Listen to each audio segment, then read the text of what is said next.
Selamat datang kembali di Beta Punya Channel, teman-teman. Hari ini dari pinggir sungai Mississippi saya mengajak teman-teman untuk terbang bersama saya menuju kota Kupang, kota Karang. Persisnya di perbatasan antara kota Kupang dengan Soe.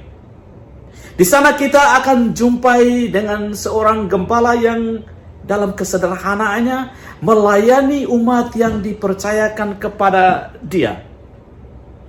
Menuruni lembah, mendaki gunung, menyeberangi sungai, tapi tidak mematahkan semangat pelayanannya. Mari kita jumpai reporter kita di Benlutu. Selamat menikmati. Terima kasih reporter dari Mississippi. Sekarang kita berada di Paroki Santo Vincentius Benlutu.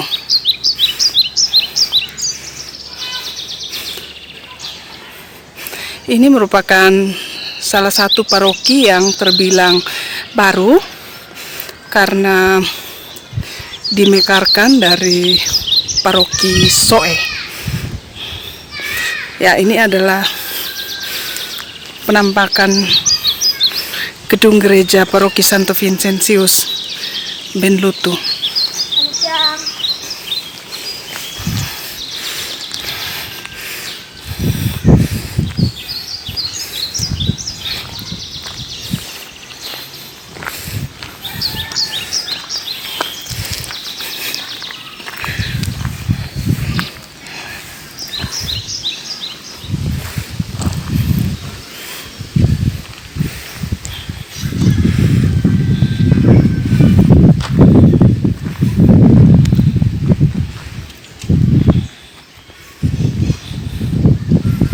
Gedung gereja ini terbilang cukup tua sehingga nampak bangunannya memang bangunan sedikit klasik jika dibandingkan dengan gedung-gedung gereja yang ada di Keuskupan Agung Kupang ini.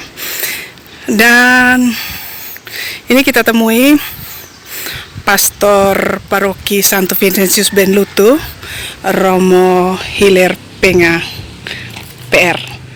Selamat sore Romo. Selamat sore Ibu. Bagaimana kabarnya Romo? Baik-baik. Senang ya di Benlutu ini. Ya, namanya imam pasti di mana ditempatkan harus merasa senang. Sudah berapa lama Romo bertugas di Paroki Benlutu? Saya ditempatkan di Paroki Benlutu dalam SK Yang Mulia Bapak Uskup tanggal 10 April 2016, tetapi baru terjadi mutasi atau perpindahan di bulan Juni, sehingga kalau dihitung dari Juni 2016 sampai dengan September 2020 ini sudah 4 tahun 3 bulan saya berada di Paroki Santo Vincentius Apollo Benlutu, paroki yang sederhana di mana umatnya dari suku Timor yang disebut suku Dawan Timur Tengah Selatan, Kabupaten Timur Tengah Selatan. Bagaimana perkembangan umat di Paroki Santo Vincentius ini? Perkembangan umat di Paroki Santo Vincentius Apollo Benlutu ini tidak secepat perkembangan di paroki-paroki lain yang pesat.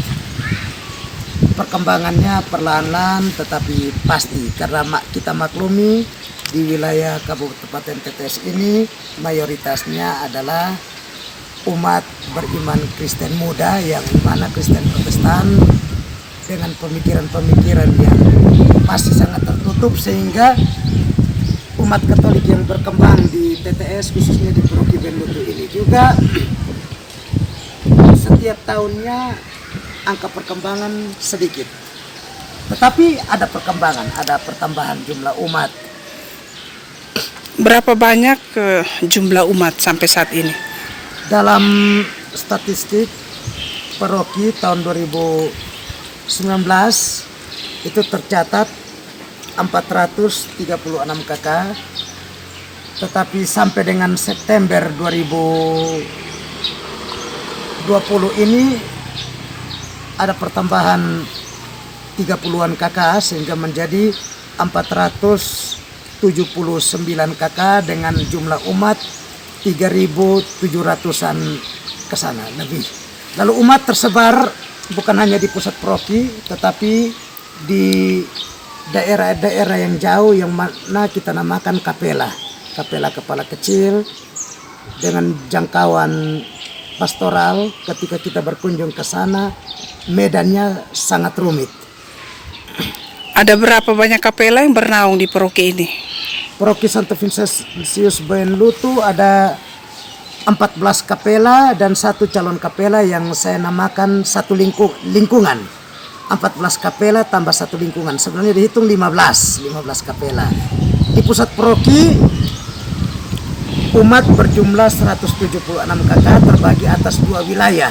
Satu wilayah terdiri dari 4 komunitas basis atau kelompok umat basis, sehingga di dalam pusat paroki ada 8 kombas atau 8 kelompok umat basis terdiri dari 2 wilayah dan juga tersebar di 14 kapela 1 lingkungan. Kapela terjauh itu kapela apa? Dari sini berapa jaraknya? Kapela terjauh adalah kapela Besana. Nama pelindung kapela Besana Santo Fransiskus Assisi Besana. Diperkirakan jarak dari pusat paroki menuju ke Besana berkisar 75-80 kilo.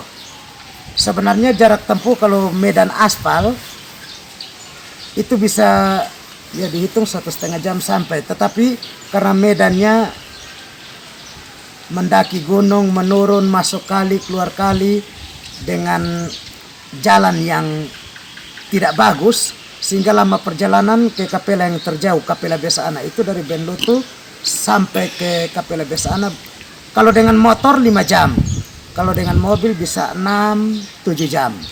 Wah, jauh sekali ya. Berarti kalau mau berkunjung ke sana mesti butuh 2 hari.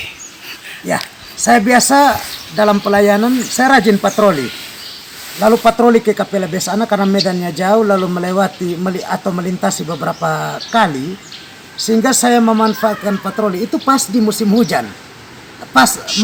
Bukan musim hujan, memanfaatkan waktu patroli saya di musim panas, terhitung mulai Juli sampai dengan November. Masuk Desember, ketika sudah musim hujan saya tidak pergi karena jalannya licin, masuk kali juga banjir, sehingga kita tidak masuk. Sehingga pada saat musim panas dari Juli sampai November itu dimanfaatkan untuk patroli mengunjungi umat beriman di kapela Besana yang paling jauh, daerah tersudut.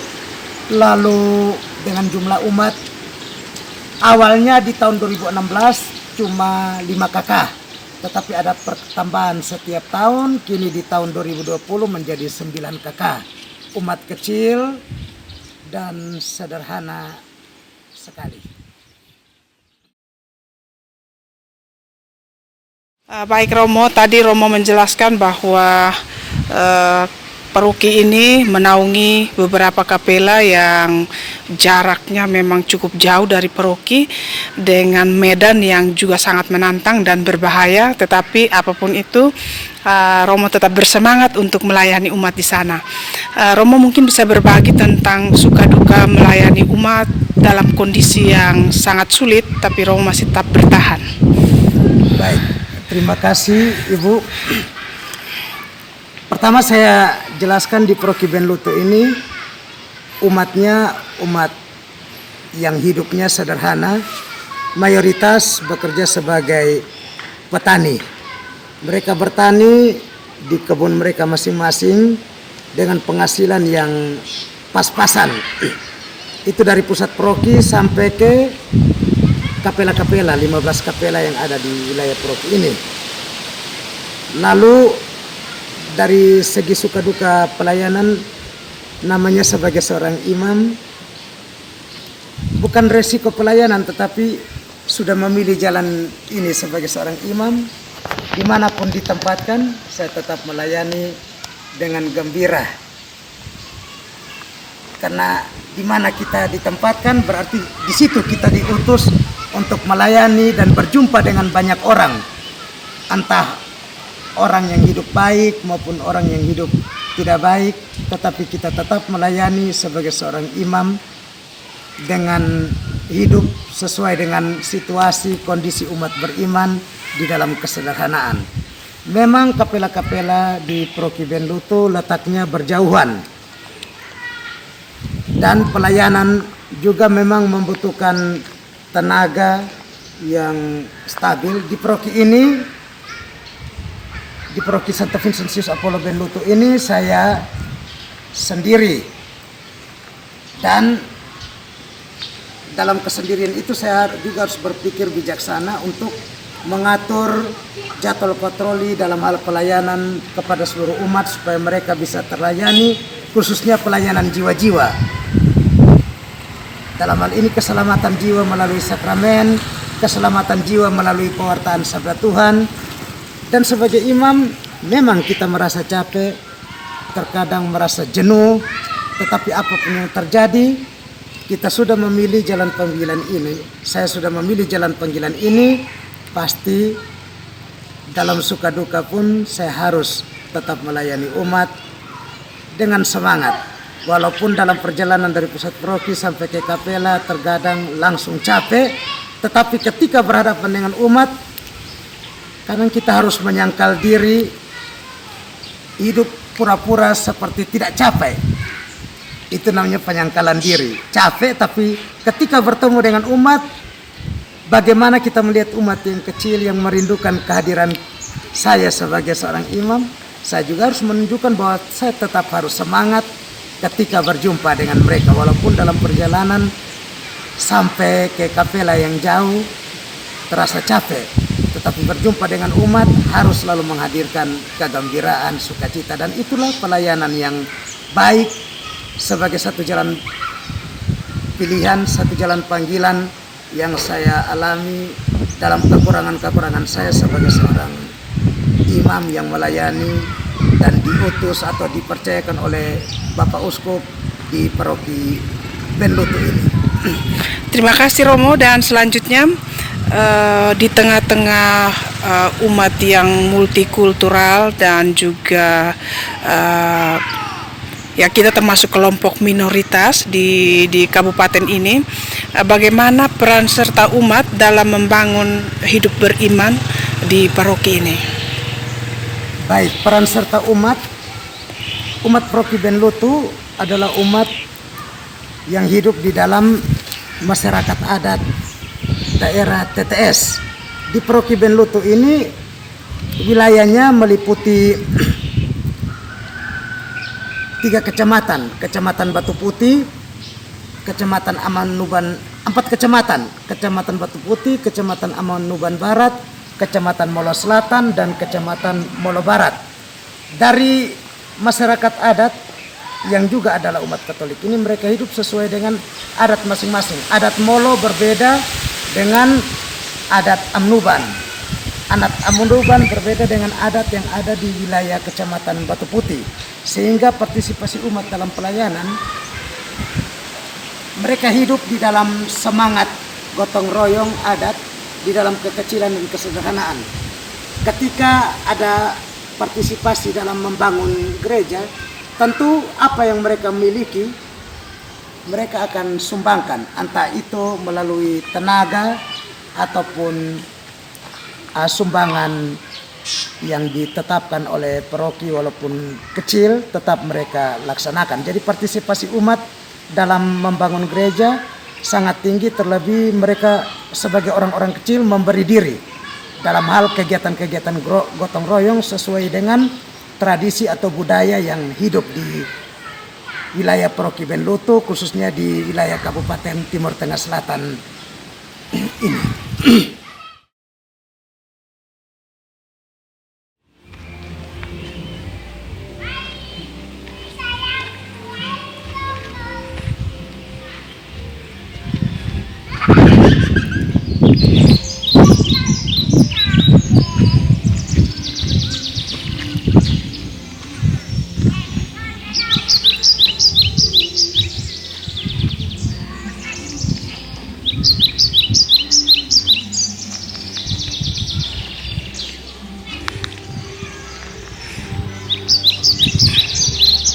lingkungan yang asri di Paroki Santo Vincentius Benlutu.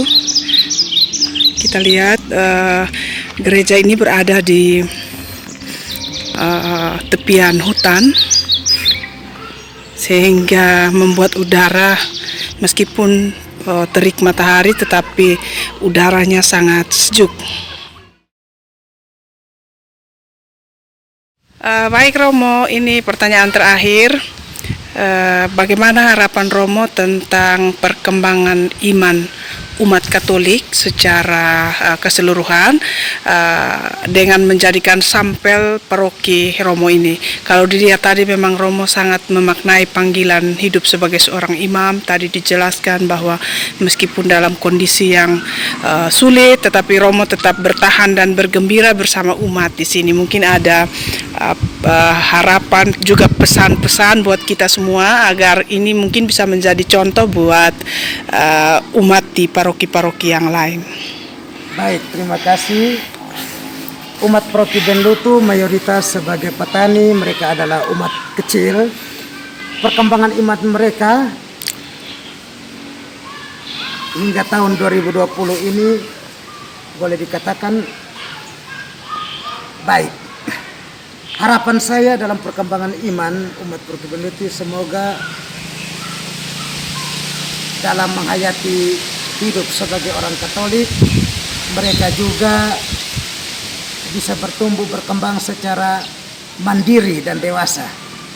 Karena memang umat Paroki Benlutu, jujur saya katakan, belum mandiri, belum dewasa dalam hal penghayatan iman. Mereka masih lebih terpengaruh kepada faktor-faktor budaya. Dan semoga pewartaan sabda Tuhan itu senantiasa mengajak mereka untuk sadar, mengalami pengampunan, mengalami pertobatan, dan mau hidup sebagai orang Katolik yang sungguh-sungguh menghayati aturan-aturan gereja secara baik dan benar. Memang dari segi kekompangan kerja mereka bekerja dengan baik, tetapi dalam menghayati liturgi gereja mereka masih sedikit kurang memaknai liturgi gereja, sehingga banyak liturgi-liturgi gereja masih menggunakan cara-cara lama atau masih sesuai dengan kebiasaan-kebiasaan lama yang terjadi. Itu yang saya harapkan, bahwa dalam penghayatan iman dari segi liturgi mereka bisa bertumbuh dengan baik dan benar. Dari segi kemandirian gereja mereka bisa sadar bahwa gereja ini hidup di tengah-tengah umat beriman. Memang gereja bukan berasal dari dunia ini, tetapi gereja ada di dalam dunia ini. Gereja juga membutuhkan segala sesuatu untuk mengembangkan karya pelayanan iman umat. Semoga di dalam kemandirian iman umat yang sementara bertumbuh ini, mereka dapat menopang paroki ataupun kapela-kapela sehingga dapat berkembang dengan baik, dapat bertumbuh dengan baik. Memang dari segi harapan saya, kapela-kapela yang ada di Paroki Benlutu terus terang kebanyakan masih sangat sederhana. Di 15 kapela ini, di wilayah saya yang saya layani, banyak kapela sangat sederhana.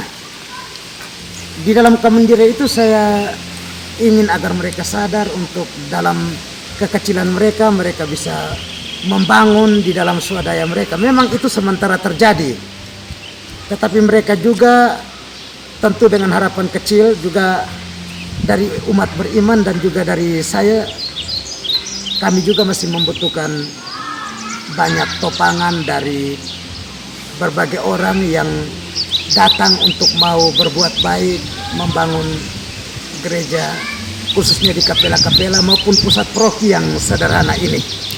Artinya kami membutuhkan uluran tangan, dan kami juga pasti sementara berjuang di dalam iman untuk menjadi umat yang mandiri, yang sadar, untuk perlahan-lahan membangun gereja kita dari yang biasa-biasa semoga menjadi yang baik, yang senantiasa layak untuk kita adakan ibadat bersama. Baik, terima kasih banyak Romo. Kami doakan semoga Romo sehat selalu dalam menjalankan karya pelayanan bersama umat di paroki ini. Terima kasih Romo Hilir, dan kita kembali ke reporter di Mississippi, Amerika Oke. Serikat. Tuhan memberkati. Terima kasih banyak teman-teman sudah menonton. Harap presentasi saya hari ini membuat Anda lebih semangat lagi untuk melayani. Karena keindahan daripada pelayanan itu adalah melihat mereka bahagia, senang, tertawa. Dengan itu, hari mereka akan menjadi cerah dan hidup Anda menjadi bahagia bersama mereka. Jangan lupa like, comment, subscribe, and share. Thank you. Bye-bye.